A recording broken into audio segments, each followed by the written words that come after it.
you have two turns on the foot. One is a turn on the toe, like this. Okay? The other is a turn on the heel, like this. Okay? And this is a general rule. In other words, it defines the correct turns in this case, and that is a matter of whether you're stepping inside or outside. In one case, you have the equivalent of a step forward, in which as you step forward using the Chansu Jing of the leg, you simply alter the trajectory of that step. And so it has the same natural quality as stepping forward like this, except for where you land. So you do not want to think of it like a pirouette in the sense of you don't want to keep your balance and then put your weight on it. You want to think of it as a completely natural step. But it's a step that is influenced by the standing leg as you take it. So you end up landing like this. So the step in the form is extreme. It's much more important that you do it right than that you do it that extremely.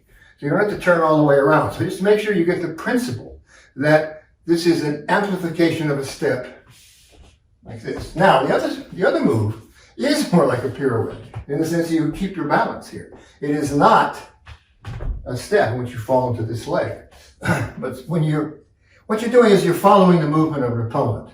You're in some sort of position like this. He steps this way, and you just rotate like this in order to follow him.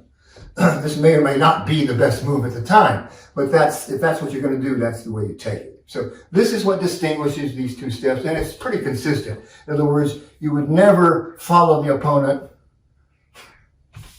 like this. Just trying to do it makes me feel awkward. And you would never do a turn around this way on your heel. You would just feel yourself falling backwards.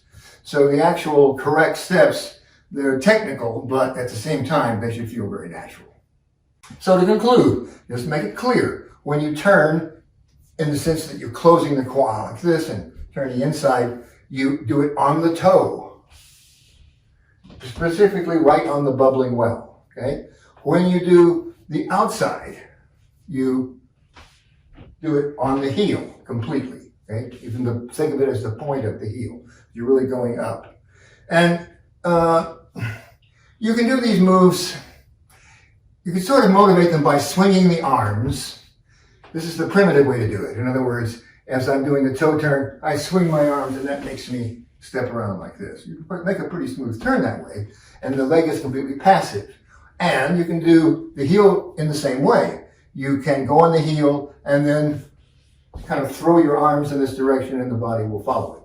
But this is not the most sophisticated concept. The most sophisticated concept is to use Chansu Jing to initiate and control the turn. And in this case, to use Chansu Jing to start the turn. The rest of the turn is momentum, but you initiate it this way. So as I say, you'll see it taught both ways.